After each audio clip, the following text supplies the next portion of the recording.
अस्सलाम वालेकुम। आज की क्लास में हम पढ़ेंगे SN2 chemical reaction. SN2 chemical reaction किस तरीके से है ये, और SN1 इससे पहले वाली क्लास में हम पढ़ चुके हैं SN1 chemical reaction and this one is SN2 chemical reaction. SN2 chemical reaction का मतलब बाईमोलिकुलर न्यूक्लियोफिलिक सब्स्टिट्यूशन।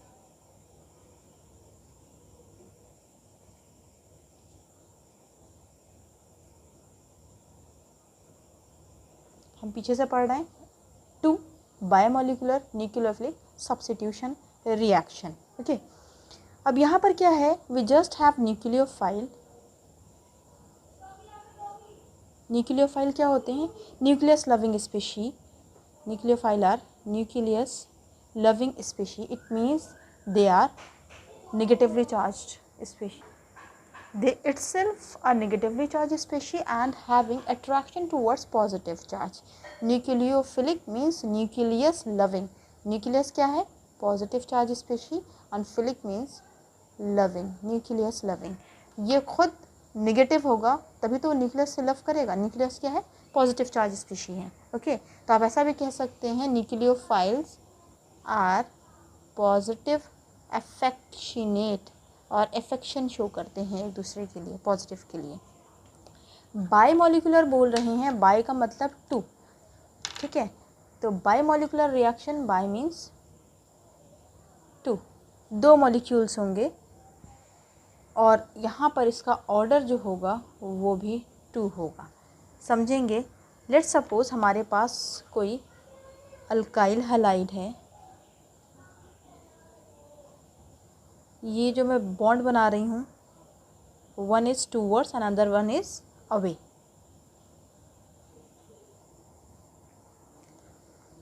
ये क्या है? Alkyl halide. अब ये अल्काइल हैलाइड न्यूक्लियोफाइल के साथ अगर रिएक्ट करेगा देन व्हाट विल हैपन। इसको थोड़ा समझिए कि किस तरीके से रिएक्शन प्रोसीड करेगी। यहाँ पर क्या होगा? न्यूक्लियोफाइल नेगेटिव चार्ज्ड एंड हमारे पास एक्स क्या है? अल्काइल हैलाइड, यानी कि यहाँ पर ये पूरा अल्काइल हैलाइड, ये अल्काइल ग्रुप है और ये halide group. This one is also negative charge. तो नेगेटिव नेगेटिव रिपेल करेगा, इसलिए ये ग्रुप यहाँ से आकर के अटैक नहीं कर सकता। That's why it will go at the back, पीछे जाएगा और पीछे से अटैक करेगा। जब जाके पीछे से अटैक करेगा तो वहाँ पर क्या होगा? एक इंटरमीडिएट बनेगा। पहले carbon with nucleophile hydrogen R dash with X. This one is known as intermediate. This one is intermediate. Intermediate बनता है वो फ़ौरन के फ़ौरन प्रोडक्ट में कन्वर्ट होगा जल्द से जल्द। तो ये इंटरमीडिएट, क्योंकि यहाँ पर देखिए number of bond with the carbon is 1 2 3 4 5 which is impossible. Carbon कभी 4 से ज़्यादा बॉन्डिंग नहीं कर सकता। यहाँ आप देख रहे हैं कि यहाँ पर इसके पास 5 बॉन्ड्स हैं। तो क्या करेगा? ये जो प्रीवियस बॉन्ड था, यानी कि जो पुराना वाला बॉन्ड था, उसको ब्रेक करेगा, न्यूली फॉर्म्ड बॉन्ड को ब्रेक नहीं करेगा। यहाँ से हैलाइड हट जाएगा और ये इसके साथ अटैच्ड हो जाएगा। तो हम प्रोडक्ट देखेंगे किस तरीके से आएगा। C hydrogen R dash and then nucleophile. तो यहाँ पर अगर आप देखें, आप जो यहाँ पर था, यानी कि न्यूक्लियोफाइल यहाँ पर लगा हुआ था। न्यूक्लियोफाइल ये जो है नेगेटिव चार्ज, ये negative charge, substitution reaction will be taking place. ये नेगेटिव चार्ज और ये नेगेटिव चार्ज अपनी पोजीशन को सब्स्टिट्यूट करेंगे। पर अगर हम SN1 से कंपेयर करें तो वहाँ पर क्या होता था? ये ग्रुप यहाँ आ जाता था, ये हट जाता था, तो वहाँ बनता था रिटेंशन, फर्स्ट में रिटेंशन, और उसका नेक्स्ट जो बनता था उसकी मिरर इमेज, जिसको हम क्या बोलते थे? इन्वर्जन। ठीक है, तो यहाँ आपको देखने को मिलेगा न्यूक्लियोफाइल ने बैक से अटैक किया, फ्रंट से अटैक नहीं है पॉसिबल, बैक से अटैक होगा। बैक से अटैक होगा, इसलिए यहाँ पर आपको मिलेगा इन्वर्जन प्रोडक्ट, इन्वर्जन प्रोडक्ट और inversion compound. This inversion compound is known as Walden. ये आपकी बुक में दिया हुआ NCERT में देख लीजिएगा, वाल्डन इन्वर्जन कंपाउंड। ओके, तो यहाँ पर क्या इंपॉर्टेंट है? इम्पॉर्टेंट है कि यहाँ पर प्रोटिक सॉल्वेंट होगा हमारे पास, सॉरी ए प्रोटिक सॉल्वेंट, और अगर हम SN1 की बात करें तो वहाँ पर क्या होता था, हमारा प्रोटिक सॉल्वेंट होता था। तो यहाँ पर जो हम सॉल्वेंट यूज़ करेंगे they are always polar a protic solvent, polar a protic solvent. Best example is acetone. Okay, this one is to be use for the reaction to carry on. यहाँ reaction complete हो गई। Important factor क्या क्या है यहाँ पर, हमने कहा बाई मॉलिकुलर, यानी कि जैसे हमने SN1 रिएक्शन के अंदर पढ़ा था कि rate determining step, slowest step, fastest step. तो यहाँ पर रेट ऑफ रिएक्शन कैसे लिखेंगे, तो यहाँ पर इम्पॉर्टेंट है, important point for SN2 reaction. क्या क्या इंपॉर्टेंट पॉइंट है SN2 रिएक्शन के लिए, देख लेते हैं। फर्स्ट इंपॉर्टेंट पॉइंट है how we may write rate. तो रेट ऑफ रिएक्शन लिखने के लिए एक कांस्टेंट K लिखेंगे, और रेट ऑफ रिएक्शन डिपेंड करेगा यहाँ पर दोनों चीज़ पर, यानी कि अल्काइल हैलाइड पर भी और न्यूक्लियोफाइल पर, क्योंकि दोनों के दोनों एक साथ हो रहे हैं। उससे पहले वाले केस में, यानी कि हम अगर SN1 को याद करें तो वहाँ हमने क्या देखा था कि यहाँ से अल्काइल हैलाइड के ऊपर डिपेंड कर रहा था, क्योंकि ये बॉन्ड ब्रेक होता था। वहाँ पर हम यूज़ करते थे पोलर प्रोटिक सॉल्वेंट। ये बॉन्ड ब्रेक होता था, positive charge is to be developed here and then nucleophile is to be attacked, which is the second step. तो फर्स्ट स्टेप था स्लोएस्ट स्टेप, वही रेट डिटरमाइनिंग स्टेप होता था SN1 के case में। But here in case of SN2 हमारे पास alkyl halide है, अल्काइल हैलाइड है, ये अल्काइल हैलाइड न्यूक्लियोफाइल इसके ऊपर अटैक करेगा। सारे का सारा एक ही स्टेप, मतलब एक ही उसमें हो रहा है, एक ही स्टेप के अंदर हो रहा है। So we can say the rate of reaction is to be depend on RH, यानी अल्काइल हैलाइड एंड न्यूक्लियोफाइल। इन दोनों पे डिपेंड कर सकता है, इन दोनों पे डिपेंड करता है। तो आप लिखेंगे के rate constant alkyl halide and nucleophile. ठीक, रेट ऑफ रिएक्शन के लिए आप लिखेंगे ऐसा, rate of reaction is to be depend on. तो आप देखिए इसका पावर 1 और इसका भी पावर 1, तो ऑर्डर हो जाएगा, ऑर्डर ऑफ रिएक्शन इज 2। वहाँ पर हमने क्या पढ़ा था, ऑर्डर ऑफ रिएक्शन इज़ 1। कहाँ पर, हम SN1 की अगर बात करें तो वहाँ पर ऑर्डर ऑफ रिएक्शन आपने पढ़ा था 1। ठीक, यहाँ पर नेक्स्ट पॉइंट देखिए आप, अगर हम बात करें कि रिएक्शन कितने स्टेप में हुई है, तो रिएक्शन एक ही स्टेप में हुई है, यानी कि ये जैसे ही ये बॉन्ड ब्रेक करेगा फ़ौरन के फ़ौरन ही बॉन्ड फॉर्म होगा, यानी कि दोनों के दोनों साथ में होते हैं, साइमल्टेनियसली होते हैं। तो आप कहेंगे this one is single step reaction, एक स्टेप में रिएक्शन हो जाएगी। अगर आप SN1 को याद करें तो वहाँ पर 2 स्टेप में रिएक्शन होती थी। First step is for the formation और generation of carbocation and the next step is for the formation of product. यहाँ पर क्या हो रहा है, एक ही स्टेप में न्यूक्लियोफाइल आकर के, मतलब यहाँ से हैलाइड हटेगा और न्यूक्लियोफाइल आकर के अटैक करेगा, सिंगल स्टेप के अंदर हो रहा है, इसलिए सिंगल स्टेप रिएक्शन है। और क्या याद रखना आपको, this one is polar a protic solvent. यहाँ पे जो सॉल्वेंट यूज़ करेंगे वो पोलर ए प्रोटिक सॉल्वेंट होगा। बेस्ट सॉल्वेंट जो यूज़ किया जाता है यहाँ पर, दैट वन इज़, और क्या यूज़ कर सकते हैं हम और यूज़ कर सकते हैं KCN। याद रखिएगा हमेशा जो भी हम यहाँ पर यूज़ करेंगे solvent, they must be strong, यानी कि जो न्यूक्लियोफाइल होगा, न्यूक्लियोफाइल मस्ट बी स्ट्रॉन्ग। ये इंपॉर्टेंट फैक्टर है, स्ट्रॉन्ग न्यूक्लियोफाइल होना चाहिए। वीक न्यूक्लियोफाइल यहाँ पर काम नहीं करेगा। वीक न्यूक्लियोफाइल क्यों नहीं काम करेगा, क्योंकि यहाँ पर हम कोई जनरेशन ऑफ कार्बोकेटाइन नहीं कर रहे हैं। अगर हम SN1 रिएक्शन की बात करें तो वहाँ पर वीक न्यूक्लियोफाइल भी इफेक्टिवली वर्क कर रहा था।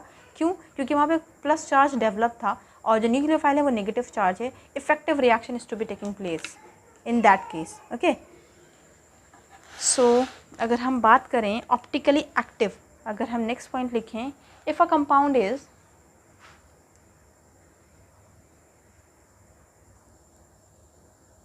is optically active substrate, then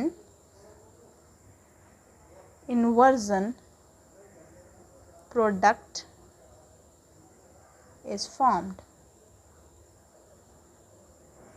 optically active क्या है, अब हम इसको समझेंगे। अगर हम कह रहे हैं कि हमारे पास जो सबस्ट्रेट है वो ऑप्टिकली एक्टिव है, तो हमारा इन्वर्जन प्रोडक्ट फॉर्म होगा। ऑप्टिकली एक्टिव का मतलब है carbon which is to be attach with 4 different groups. Suppose कीजिए मैं कहूँ यहाँ पर ये तो CH3 है, ये C2H5 है और यहाँ पर ये X है। तो अगर आप देखें इस कार्बन की वैलेंसी चारों के चारों डिफरेंट है, hydrogen, methyl, ethyl and halogen. तो ये क्या बन गया? Chiral centre. ये कार्बन क्या बन गया? Chiral carbon. जो कायरल कार्बन होता है that has the ability to show optical activity. जो कायरल कार्बन होगा वो क्या दिखा सकता है? Optical activity. ऑप्टिकल एक्टिविटी ये शो कर सकता है। तो हम देखेंगे क्या कि अगर हमने मिक्सचर के अंदर ये सैंपल रख दिया और इससे प्लेन पोलराइज लाइट को पास किया तो it can rotate in clockwise और it can rotate in anti clockwise. Clockwise में या एंटी क्लॉकवाइज में उसको रोटेशन देगा। ठीक है, समझ में आती है बात? अगर हम याद करें SN1 रिएक्शन के अंदर तो वहाँ पर क्या होता था? SN1 के अंदर जो मिक्सचर है, मिक्सचर से जब प्लेन पोलराइज लाइट मूव करती थी तो नेट रिजल्टेंट जो आता था वो ज़ीरो आता था। क्यों? क्योंकि उसके अंदर सेम यानी मिक्सचर जो है उसमें आधे जो है वो क्लॉकवाइज मूव करते थे, आधे एंटी क्लॉकवाइज मूव करते थे, तो नेट रिजल्ट जो होता था वो ज़ीरो हो जाता था इन केस ऑफ SN1 रिएक्शन। पर यहाँ पर हम क्या देखेंगे? यहाँ पर ये प्लेन पोलराइज लाइट को या तो क्लॉकवाइज में मूव करा देगा या फिर एंटी क्लॉकवाइज डायरेक्शन में मूव करा देगा। ओके, जैसे मैं एग्जाम्पल के तौर पर लिखूँ कोई एग्जाम्पल, लेट सपोज एक कॉमन एग्जाम्पल लेते हैं A, B, C and X।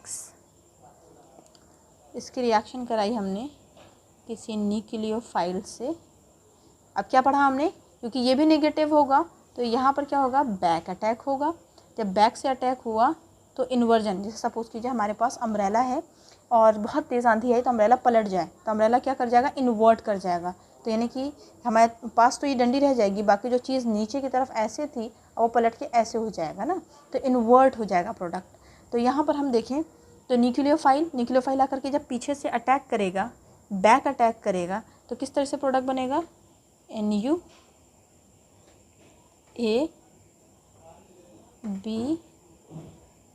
And C।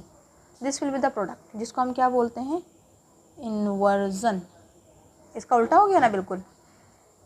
ऐसा क्यों हुआ? अगर यहाँ पर ये ग्रुप जब हटेगा और ये आकर के अटैक करेगा तो ये क्या करेगा? अपने आप को मतलब स्ट्रेन से बचने के लिए ग्रुप्स पीछे की तरफ चले जाएंगे, स्ट्रेन से बचने के लिए।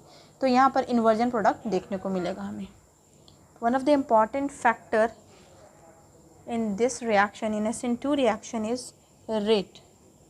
जैसे हमने कहा रेट किसके ऊपर डिपेंड कर रहा है? अल्काइल हैलाइड एंड न्यूक्लियोफाइल दोनों के ऊपर डिपेंड कर रहा है। और अब SN1 की बात करें तो rate is to be depend only on alkyl halide. Okay, तो रेट कहें तो हम one of the steric hindrance.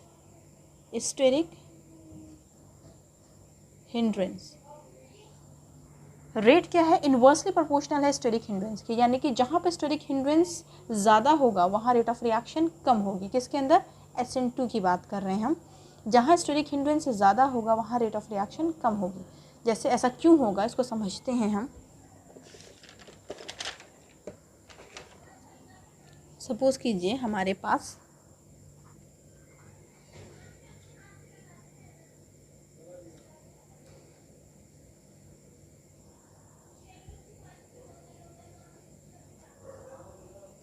And nucleophile.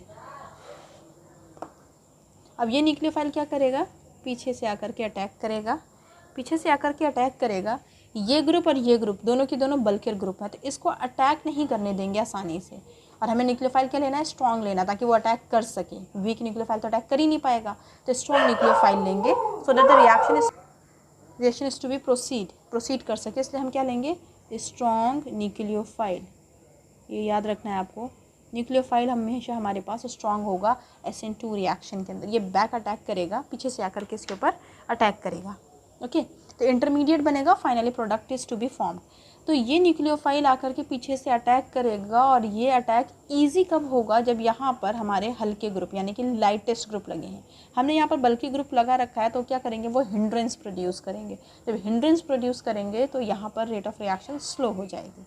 समझ में आ रहा है? जैसे आप इसको देखें, इस कार्बन को देखें, तो ये कौन सा कार्बन है, इससे फंक्शन ग्रुप अटैच्ड है, एक आर ग्रुप इधर से, एक आर ग्रुप इधर से, तो सेकेंडरी कार्बन है। अगर मैं यहाँ पे कह दूँ कि प्राइमरी कार्बन हो, तो वहाँ रेट ऑफ रिएक्शन सबसे फास्ट होगी।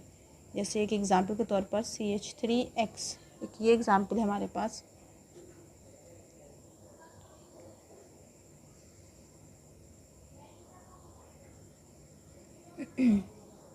And then you just think in which case the rate of reaction is fast and why. With why we always understand the things with why.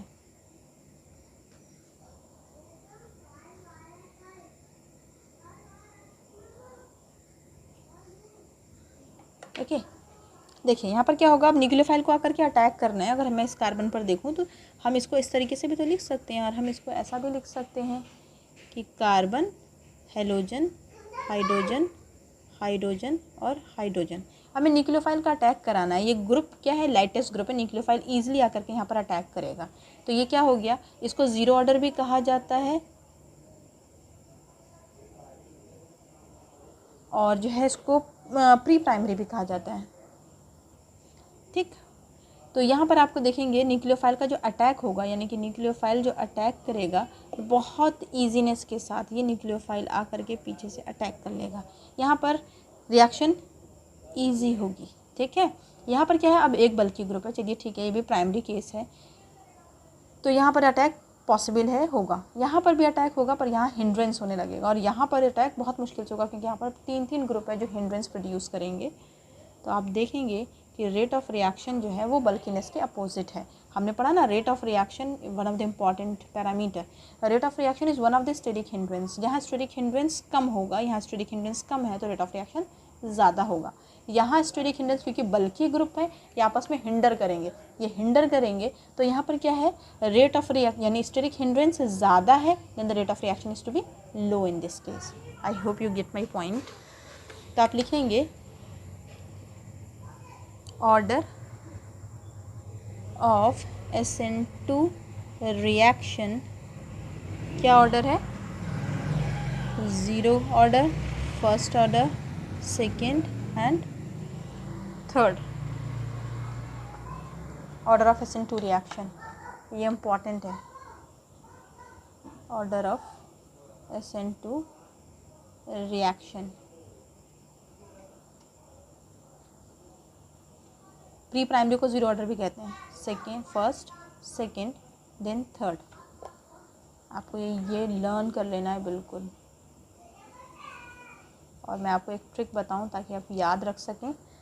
जब कहा जाए SN1 तो order हो जाएगा हमारा SN1। ये किसके लिए, हमारा SN2 के लिए। अगर SN1 कहा जाए तो आप उल्टा करेंगे, टर्शरी, सेकेंडरी, प्राइमरी। आपसे कहा जाए SN2 तो इसको पलट दें, primary, secondary, tertiary. I hope आपको हेल्प करेगा ये लर्न करने में कि किस तरीके से होगा। नेक्स्ट इम्पॉर्टेंट पॉइंट है, rate of reaction is directly depend on leaving group.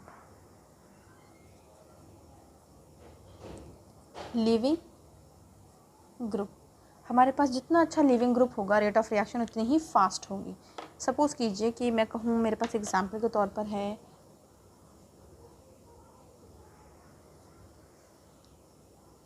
in which case rate of reaction is fastest। किस केस में रेट ऑफ रिएक्शन फास्ट होगी, तो हम जानते हैं आयोडीन बेस्ट लीविंग ग्रुप है। जब आयोडीन बेस्ट लीविंग ग्रुप है तो ये अपनी पोजीशन को लीव करेगा और यहाँ पर ईजिली न्यूक्लियोफाइल आकर के अटैक करेगा। तो जब आयोडीन अपनी पोजीशन को लीव करेगा तभी तो रिएक्शन कैरी ऑन होगी।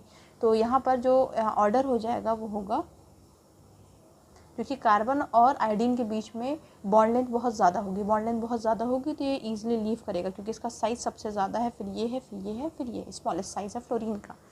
तो best leaving group is iodine. तो जैसे मैं एक एग्जांपल के तौर पे लिखूं कि हमारे पास है, लेट्स सपोज हमारे पास कोई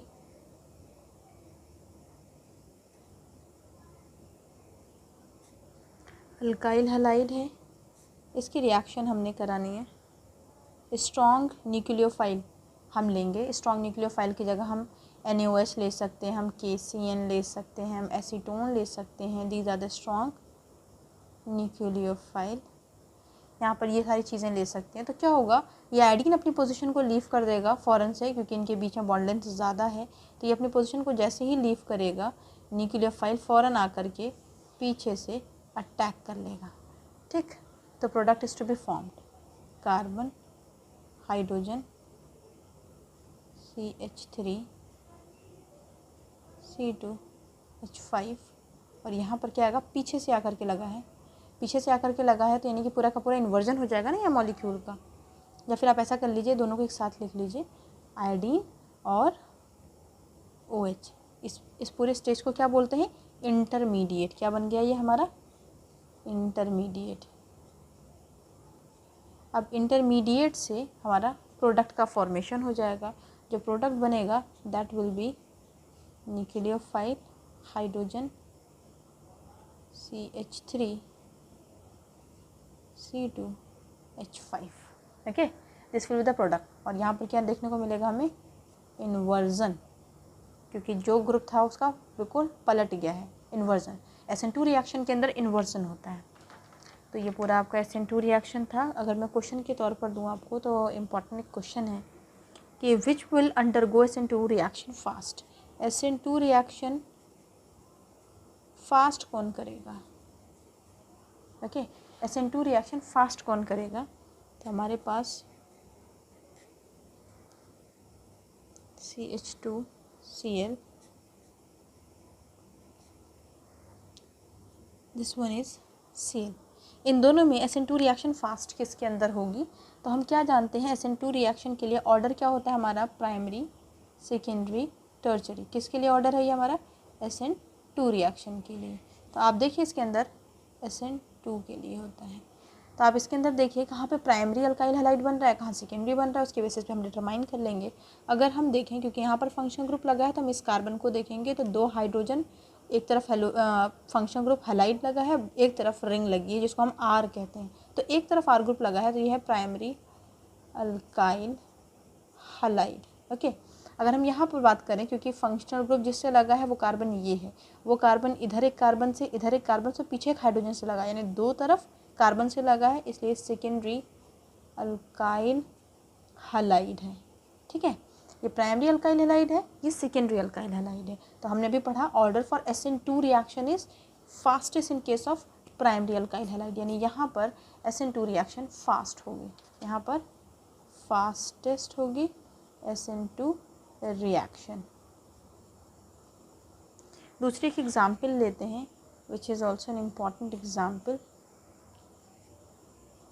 इन दोनों के अंदर SN2 रिएक्शन, या फिर आपसे पूछ लिया जाए SN1 भी, कौन सी रिएक्शन फास्ट होगी, SN2 या SN1, इन दोनों में से किस में फास्ट होगी।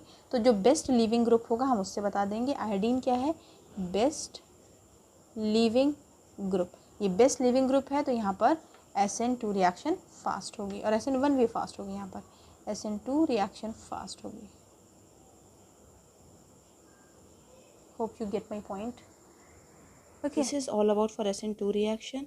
अगर आपको सेशन पसंद आया हो so please like, share and subscribe my channel. Thank you.